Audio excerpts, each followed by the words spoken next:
ಕಾಮಧೇನು, ಹಸು, ಕರು ಇದನ್ನು ತುಂಬ ಜನ ಮನೆಯಲ್ಲಿ ಇಟ್ಕೊಂಡಿರ್ತೀರ. ಕೆಲವರು ಏನಾದರೂ ಹೊಸದಾಗಿ ತಗೋಬೇಕು ಅಂತ ಇದ್ದರೆ ಈ ವಿಡಿಯೋ ನಿಮಗೆ ತುಂಬಾ ಯೂಸ್ಫುಲ್ಲಾಗಿ ಇರುತ್ತೆ. ನಮ್ಮ ಸಂಸ್ಕೃತಿಯಲ್ಲಿ ಹಸುವನ್ನು ಪ್ರಾಣಿ ಅಂತ ನೋಡದೆ ಅದನ್ನು ತಾಯಿ ಸ್ಥಾನ ಕೊಟ್ಟು ಪೂಜೆ ಮಾಡ್ತೀವಿ. ಹಸುವಿಗೆ ನಾವು ತಾಯಿಯ ಸ್ಥಾನವನ್ನು ಕೊಟ್ಟಿದ್ದೀವಿ. ಅಲ್ಲದೆ ಹಸುವಿನಲ್ಲಿ ಮುಕ್ಕೋಟಿ ದೇವತೆಗಳು ನೆಲೆಸಿದ್ದಾರೆ ಅನ್ನೋದು ನಮ್ಮೆಲ್ಲರ ನಂಬಿಕೆ. ಇಂತಹ ಒಂದು ಕಾಮಧೇನುವನ್ನು, ಹಸು ಮತ್ತು ಕರು ಜೊತೆಯಲ್ಲೇ ಇರುವಂತಹ ಈ ವಿಗ್ರಹವನ್ನು ಮನೆಯಲ್ಲಿ ಇಟ್ಟುಕೊಳ್ಳಬಹುದಾ? ಇಟ್ಕೊಂಡ್ರೂ ಕೂಡ ಯಾವ ಜಾಗದಲ್ಲಿ ಇಡಬೇಕು? ದೇವರ ಮನೇಲಿ ಇಡಬೇಕಾ ಅಥವಾ ಹಾಲ್ನಲ್ಲಿ ಇಡಬೇಕಾ? ತುಂಬ ಜನ ಇದನ್ನು ಉಡುಗೊರೆ ರೂಪದಲ್ಲಿ ಕೊಡ್ತಾರೆ.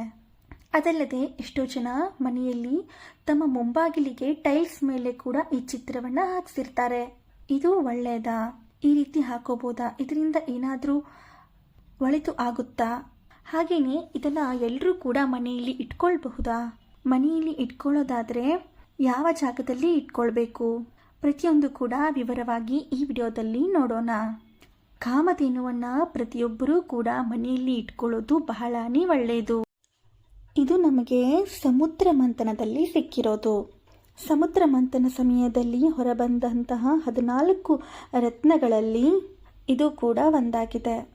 ಹಸುವಿನ ಜೊತೆ ಕರು ಇರುವಂತಹ ಆ ಕರು ತನ್ನ ತಾಯಿ ಹತ್ರ ಹಾಲು ಕುಡಿತಾ ಇರುವಂತಹ ಕಂಚಿನ ಪ್ರತಿಮೆ ಮನೆಯಲ್ಲಿ ಇಡೋದು ತುಂಬಾ ಶ್ರೇಷ್ಠ. ಹಾಗೆ ಇದರಿಂದ ಸಿಗುವಂತಹ ಪ್ರಯೋಜನಗಳೇನು? ಬನ್ನಿ ಮೊದಲು ಅದನ್ನು ತಿಳ್ಕೊಂಡ್ಬಿಡೋಣ. ಈ ರೀತಿ ಗೋವಿನ ವಿಗ್ರಹ ಮನೆಯಲ್ಲಿ ಇಡೋದ್ರಿಂದ ಸಂತಾನ ಫಲ ಪ್ರಾಪ್ತಿಯಾಗುವಂಥ ಸಂಭವಗಳು ಸೃಷ್ಟಿಯಾಗುತ್ತೆ. ಮಾನಸಿಕ ಶಾಂತಿ, ನೆಮ್ಮದಿ ನಿಮ್ಮನ್ನು ಹುಡುಕಿಕೊಂಡು ಬರುತ್ತೆ. ಓದುವಂಥ ಮಕ್ಕಳು ಮನೆಯಲ್ಲಿದ್ದರೆ ಏಕಾಗ್ರತೆ ಹೆಚ್ಚಾಗುತ್ತೆ. ಅದೃಷ್ಟ, ಸಂಪತ್ತು, ಸಂತೋಷ, ಸಮೃದ್ಧಿ ಹೆಚ್ಚಾಗುವಂತೆ ಮಾಡುತ್ತೆ. ಕಾಮಧೇನು ಒಬ್ಬ ತಾಯಿಯಂತೆ ಬರುವಂತಹ ಎಲ್ಲ ರೋಗಗಳನ್ನು ಮನೆಯಿಂದ ದೂರ ಇಡುತ್ತೆ. ಅಂದರೆ ಯಾವುದೇ ರೀತಿಯಾದ ರೋಗಾಣುಗಳು, ವೈರಸ್ ಅನ್ನೋದು ಒಳಗಡೆ ಬರದೇ ಇರೋ ಹಾಗೆ ತಡೆಯುತ್ತೆ. ಕೆಟ್ಟ ಆರೋಗ್ಯ, ಮಾನಸಿಕ ಒತ್ತಡ, ಆರ್ಥಿಕ ಸಮಸ್ಯೆಗಳನ್ನು ನಿವಾರಣೆ ಮಾಡುತ್ತೆ. ಇಂತಹ ಒಂದು ಕಾಮಧೇನುವನ್ನು ಮನೆಯ ಯಾವ ಭಾಗದಲ್ಲಿ ಇಟ್ಟರೆ ಇದರ ಸಂಪೂರ್ಣ ಫಲವನ್ನು ನಾವು ಪಡ್ಕೊಳ್ಬಹುದು ಅನ್ನೋದನ್ನು ಇವಾಗ ನೋಡೋಣ. ಪೂರ್ವ ಮತ್ತು ಉತ್ತರದ ಮಧ್ಯಭಾಗ, ಅಂದರೆ ನಾವೇನು ಈಶಾನ್ಯ ಮೂಲೆ ಅಥವಾ ದೈವ ಮೂಲೆ ಅಂತ ಹೇಳ್ತೀವಲ್ಲ, ಆ ಜಾಗದಲ್ಲಿ ಇಡಬೇಕು. ನೀವು ಲಿವಿಂಗ್ ಏರಿಯಾದಲ್ಲಿ ಅಥವಾ ಹಾಲ್ನಲ್ಲಿ ಇಡೋದಾದರೆ ಅಲ್ಲಿಯೂ ಕೂಡ ನಾವು ಈಶಾನ್ಯ ಭಾಗದಲ್ಲಿ ಇಡಬೇಕು. ಈಗ ನಾವು ಶೋಕೇಸ್ನಲ್ಲಿ ಅಲ್ಲಿ ಇಲ್ಲಿ ಇಡಬೇಕು ಅಂತಂದ್ರೂ ಕೂಡ ಬಂದವರು ನೇರವಾಗಿ ಆ ಕಾಮಧೇನು ಮೂರ್ತಿಯನ್ನು ನೋಡ್ತಾರೆ. ಅದರ ಪಾಸಿಟಿವಿಟಿ ನಮಗೆ ಸಿಗಬೇಕು ಅಂತಂದರೆ ಈಶಾನ್ಯ ಮೂಲೆಯಲ್ಲೇ ಇಡಬೇಕು ಅಂದ್ರೇ ತುಂಬಾ ಒಳ್ಳೆಯದು. ಅಕಸ್ಮಾತ್ ಅಲ್ಲಿ ಏನಾದರೂ ಮೇನ್ ಡೋರ್ ಬಂದ್ಬಿಟ್ಟಿದೆ ಅಂತ ಅಂದ್ಕೊಂಡ್ರೆ ಅಲ್ಲಿ ಇಡೋಕ್ಕೆ ಜಾಗ ಇಲ್ಲ ಅನ್ನೋದಾದರೆ ದೇವರ ಮನೆಯಲ್ಲಿ ಇಟ್ಕೋಬಹುದು. ಅಥವಾ ಹಾಲ್ನಲ್ಲೂ ಕೂಡ ಬಂದವರಿಗೆ ಎದುರುಗಡೆನೇ ಕಾಣೋ ಥರ ಇಟ್ಕೋಬಹುದು ಶೋಕೇಸ್ನಲ್ಲಿ. ಆದರೆ ಜಾಗ ಇದ್ದರೆ ಈಗಲೇ ಬೇಕಾದರೆ ನೀವು ಜಾಗನ ಬದಲಾಯಿಸಬಹುದು. ಅಂದರೆ ಈಶಾನ್ಯ ಮೂಲೆಯಲ್ಲಿ ಹಾಲ್ನಲ್ಲಿ ಜಾಗ ಇದೆ ಅಂದರೆ ಅಲ್ಲಿ ಹಾಕಿ ನೋಡಿ. ಸ್ವಲ್ಪ ದಿನದ ಮಟ್ಟಿಗೆ ನೀವು ಅದರ ಜಾಗನ ಬದಲಾಯಿಸಿ ನೋಡಿ. ನಿಮಗೆ ಗೊತ್ತಾಗುತ್ತೆ ಮನೆಯಲ್ಲಿ ಆಗುವಂತಹ ಪಾಸಿಟಿವ್ ಬದಲಾವಣೆ ಹೇಗಿರುತ್ತೆ ಅಂತ. ಈ ಕಾಮಧೇನುವಿನ ಫೋಟೋ ಅಥವಾ ವಿಗ್ರಹವನ್ನು ನಾವು ಇಟ್ಕೋಬಹುದು. ಫೋಟೋ ಇದ್ರೂ ಕೂಡ ಅಷ್ಟೇ ಈಶಾನ್ಯ ಮೂಲೆಯಲ್ಲಿ ಹಾಕಿ ನೋಡಿ. ವಿಗ್ರಹ ಇದ್ದರೆ ಆ ಜಾಗದಲ್ಲಿ ಇಟ್ಟು ಪ್ರತಿದಿನ ಪೂಜೆ ಮಾಡಬಹುದು.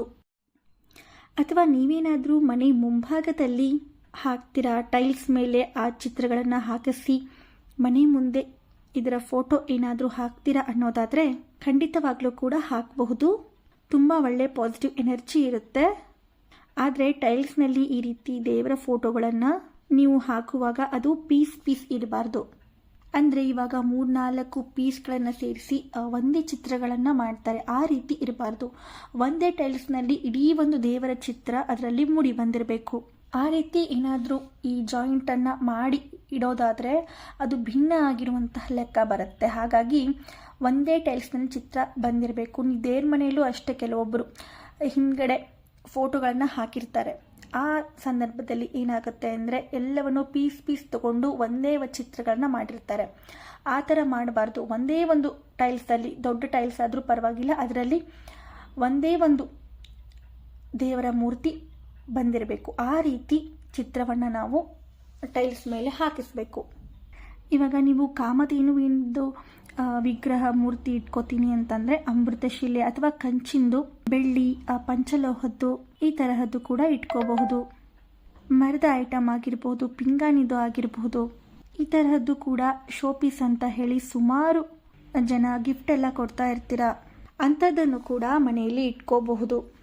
ಅಥವಾ ಇವಾಗೆಲ್ಲ ಜರ್ಮಲ್ ಸಿಲ್ವರಲ್ಲಿ ಬರುತ್ತೆ, ಅದನ್ನು ಪೂಜಾ ರೂಮಲ್ಲಿ ಇಟ್ಕೊಂಡು ಪೂಜೆ ಮಾಡಬಹುದಾ ಅಂತ ಅಂದರೆ ಅದ್ರ ಬಗ್ಗೆ ಸ್ವಲ್ಪ ಯೋಚನೆ ಮಾಡಿ ತಗೊಳ್ಳಿ. ಏಕೆಂದರೆ ಅದೊಂಥರ ಲೋಹನೇ ಬೇರೆ ಇರುತ್ತೆ. ನೀವು ಅದೇ ದುಡ್ಡಲ್ಲಿ ಒಂದು ಚಿಕ್ಕದಾದರೂ ಪರವಾಗಿಲ್ಲ, ಒಂದು ಬೆಳ್ಳಿ ಮೂರ್ತಿಯನ್ನು ತಗೊಂಡು ಪೂಜೆ ಮಾಡಿದ್ರೆ ಆ ಬೆಳ್ಳಿ ಮೂರ್ತಿಯ ಲೋಹ ಅದು ನಮಗೆ ಹೆಚ್ಚು ಪಾಸಿಟಿವಿಟಿ ಕೊಡುತ್ತೆ. ಅಥವಾ ನಮಗೆ ಬೆಳ್ಳಿದು ಚಿಕ್ಕ ಮೂರ್ತಿ ತಗೊಳ್ಳೋದು ಕೂಡ ಕಷ್ಟ, ಅಷ್ಟು ದುಡ್ಡು ಆಗೋದಿಲ್ಲ ಅಂತ ಅನ್ನೋದಾದರೆ ಒಂದು ಹಿತ್ತಾಳೆ ತಗೊಳ್ಳಿ, ಅದು ಕೂಡ ತುಂಬಾ ಶ್ರೇಷ್ಠ. ದುಡ್ಡು ಕಡಿಮೆ ಆದರೂ ಪರವಾಗಿಲ್ಲ, ಮೂರ್ತಿ ಚಿಕ್ಕದಾದರೂ ಪರವಾಗಿಲ್ಲ, ಬೆಳ್ಳಿ ಅಥವಾ ಹಿತ್ತಾಳೆ ಕಾಮಧೇನುವನ್ನೇ ತಗೊಳ್ಳಿ. ಹಾಗೆ ಅಮೃತಶಿಲೆದು ಕೂಡ ಚೆನ್ನಾಗಿರುತ್ತೆ. ಇನ್ನು ವಿಗ್ರಹ ತಗೊಳ್ಳೋಕ್ಕೆ ಆಗಲಿಲ್ಲ ಅಂತಂದರೆ ದೇವರ ಫೋಟೋನ ತಗೊಂಡು, ಕಾಮಧೇನುವಿನ ಫೋಟೋ ತಗೊಂಡು ಅದನ್ನು ಕೂಡ ಪೂಜೆ ರೂಮಲ್ಲಿ ಇಟ್ಟು ಪೂಜೆ ಮಾಡ್ಬೋದು. ಇನ್ನು ಕಾಮಧೇನುವಿನ ಮುಖ ಪೂಜಾ ರೂಮ್ ಡೋರ್ ಯಾವ ಕಡೆ ಇರುತ್ತೋ ಆ ಕಡೆನೇ ಇರಬೇಕು. ನಿಮ್ಮ ಪೂಜೆ ರೂಮ್ ಯಾವ ಕಡೆ ಇದ್ರೂ ಕೂಡ ತಲೆ ಕೆಡಿಸ್ಕೊಳ್ಳೋಕೆ ಹೋಗಬೇಡಿ. ಯಾಕೆಂದರೆ ಈಗ ಕೆಲವರು ಉತ್ತರ ಅಥವಾ ಪೂರ್ವಾಭಿಮುಖವಾಗಿ ಇಡಬೇಕು ಅಂತ ಹೇಳ್ತಾರೆ. ನಮ್ಮ ಮನೆ ಪಶ್ಚಿಮ ದಿಕ್ಕಿಗಿದೆ, ನಮ್ಮ ಪೂಜಾ ಕೋಣೆ ಅಂತ ಅನ್ನೋರು ಏನು ಮಾಡ್ಬೋದು ಅಂತ ನೀವು ಯೋಚನೆ ಮಾಡ್ತಾ ಇದ್ರೆ, ದೇವರ ಮನೆ ದೊಡ್ಡದಾಗಿದೆ, ಜಾಗ ಇದೆ ಅನ್ನೋದಾದರೆ ಉತ್ತರ ಅಥವಾ ಪೂರ್ವಾಭಿಮುಖವಾಗಿ ತಿರುಗಿಸಿ ಇಡಬಹುದು. ಆದರೆ ಮೇನ್ ಡೋರ್ಗೆ ಅದರ ಮುಖ ತಿರುಗಿಸಿ ಥರ ಇಡೋದು ತುಂಬಾ ಒಳ್ಳೆಯದು. ಅಂದರೆ ನಿಮ್ಮ ಪೂಜಾ ರೂಮ್ ಡೋರ್ ಯಾವ ಕಡೆ ಇರುತ್ತೆ ಆ ಕಡೆಗೆ ಅದರ ಮುಖ ತಿರುಗಿಸಿ ಇಡಬಹುದು. ತುಂಬಾ ಒಳ್ಳೆಯದು. ನಾನು ಆಗಲೇ ಹೇಳಿದಾಗೆ ನಿಮ್ಮ ಹಾಲ್ನಲ್ಲಿ ಏನಾದರೂ ಈಶಾನ್ಯ ಮೂಲೆಯಲ್ಲಿ ಜಾಗ ಇದೆ, ಕೆಲವು ಸಲ ಡೋರ್ನ ಸ್ವಲ್ಪ ಪಕ್ಕಕ್ಕೆ ಇಟ್ಟಿರ್ತಾರೆ, ಆ ಮೂಲೆಯಲ್ಲಿ ಜಾಗ ಇರುತ್ತೆ, ಅಂಥ ಕಡೆ ಒಂದು ಸ್ಟ್ಯಾಂಡ್ ಥರ ಏನಾದರೂ ಮಾಡಿಸ್ಕೊಂಡು, ಅಥವಾ ಗ್ಲಾಸಲ್ಲಾಗಿರಲಿ, ಗ್ರಾನೈಟಲ್ಲಾಗಿರಲಿ, ಯಾವುದರಲ್ಲೇ ಆಗಿರಲಿ ಒಂದು ಸ್ಟ್ಯಾಂಡ್ ಥರ ಒಂದು ಮಾಡಿಸ್ಕೊಂಡು ಆ ಜಾಗದಲ್ಲಿ ನೀವು ಕಾಮಧೇನುವಿನ ಮೂರ್ತಿಯನ್ನು ಇಡಬೇಕು. ಹೀಗೆ ಆ ಮೂರ್ತಿಯನ್ನು ದಿನ ಪೂಜೆ ಮಾಡೋದ್ರಿಂದ ತುಂಬಾ ಒಂದು ಪಾಸಿಟಿವ್ ಎನರ್ಜಿ ಮನೆಯಲ್ಲಿ ಇರುತ್ತೆ. ಅಂದುಕೊಂಡಂತಹ ಕೆಲಸ ಕಾರ್ಯಗಳು ತುಂಬ ಸುಲಭವಾಗಿ ಆಗುತ್ತೆ. ಓದುವಂತಹ ಮಕ್ಕಳು ಮನೆಯಲ್ಲಿದ್ದರೆ ಅವರ ವಿದ್ಯಾಭ್ಯಾಸದಲ್ಲಿ ಆಗಿರ್ಬೋದು, ಅವರ ಮುಂದಿನ ಭವಿಷ್ಯದಲ್ಲಾಗಿರ್ಬೋದು ಒಳ್ಳೆಯ ಅಭಿವೃದ್ಧಿ ಪ್ರಗತಿಯನ್ನು ನೋಡಬಹುದು. ಅಷ್ಟೇ ಅಲ್ಲದೆ ಕೆಲವೊಂದು ಸಲ ಮಕ್ಕಳು ಹುಟ್ಟಿದಾಗ ನಾವವರ ಜಾತಕನ ಕೇಳ್ತೀವಿ, ಶಾಸ್ತ್ರ ಕೇಳ್ತೀವಿ. ಆ ಹುಟ್ಟಿರುವ ಮಗು ಟೈಮ್ ಹೇಗಿದೆ, ಗಳಿಗೆ ಹೇಗಿದೆ ಅಂತ. ಸಣ್ಣ ಪುಟ್ಟ ದೋಷಗಳಿರುತ್ತೆ. ಆ ದೋಷದ ನಿವಾರಣೆಗೋಸ್ಕರನೂ ಅಷ್ಟೇ ಹಸುನ ಮನೆ ಹತ್ರ ಕರ್ಕೊಂಡು ಬಂದು ಪೂಜೆ ಮಾಡಿಸಿ, ಹಸುವಿನ ಸುತ್ತ 3 ಪ್ರದಕ್ಷಿಣೆ ಹಾಕಿಸಿ ಬೇರೆಯವ್ರ ಕೈಯಿಂದ ಆ ಮಗುವನ್ನ ದಾನ ತಗೊಳ್ತಾರೆ. ಒಂದು ಮೊರದಲ್ಲಿ, ಈಗ ನಾವು ಬಾಗಿನ ಎಲ್ಲ ಕೊಡ್ತೀವಲ್ಲ ಮೊರ, ಅದರಲ್ಲಿ ಮಗುನ ಮಲಗಿಸಿ ಎಳೆ ಮಗುಗೇನೆ ಈ ರೀತಿ ಮಾಡೋದು. ಮಗು ಹುಟ್ಟಿದಂಥ 11 ಅಥವಾ 1 ತಿಂಗಳ ಒಳಗಾಗಿ ಈ ರೀತಿ ಪೂಜೆ ಮಾಡಿಸ್ತಾರೆ. ಆ ಹಸುವಿನ ಕೆಳಭಾಗದಿಂದ 3 ಸಲ ಸುತ್ತಿಸಿ ಅದನ್ನ ಈ ಕಡೆ ಒಬ್ರು ಆ ಕಡೆ ಒಬ್ರು ನಿಂತ್ಕೋತಾರೆ. ಮೇಲಿಂದ ಒಬ್ರು ಕೊಡ್ತಾರೆ, ಕೆಳಗಿಂದ ಒಬ್ರು ಕೊಡ್ತಾರೆ. ಈ ತರ 3 ಸಲ ಮಾಡಿಸಿ ಆಮೇಲೆ ಅವ್ರ ತಂದೆ ತಾಯಿಗೆ ಆ ಮಗುನ ಕೊಡ್ತಾರೆ. ಈ ರೀತಿ ಮಾಡೋದ್ರಿಂದ ದೋಷ ನಿವಾರಣೆ ಆಗತ್ತೆ ಅಂತ ಹೇಳ್ತಾರೆ. ಇದು ಯಾವ ಕಾರಣಕ್ಕೆ ಅಂದ್ರೆ, ಹಿಂದಿನ ಜನ್ಮದಲ್ಲಿ ಮಾಡಿರುವಂತ ತಿಳಿದಿನೋ ಯಾವುದಾದ್ರೂ ಪಾಪಗಳು ಮಾಡಿದ್ರೆ ಅದೆಲ್ಲ ನಿವಾರಣೆ ಆಗಲಿ ಅಂತ. ಜನ್ಮದಲ್ಲಿ ಆ ಮಗು ಹುಟ್ಟಿರುವಂತಹ ಗಳಿಗೆ ತುಂಬಾ ರೀತಿಯ ಅನಾರೋಗ್ಯ ಆಗಿರಬಹುದು, ಬೇರೆ ಬೇರೆ ರೀತಿಯ ದೋಷಗಳಾಗಿರ್ಬೋದು, ಇದರ ನಿವಾರಣೆಗೋಸ್ಕರ ಈ ರೀತಿ ಮಾಡಬೇಕು.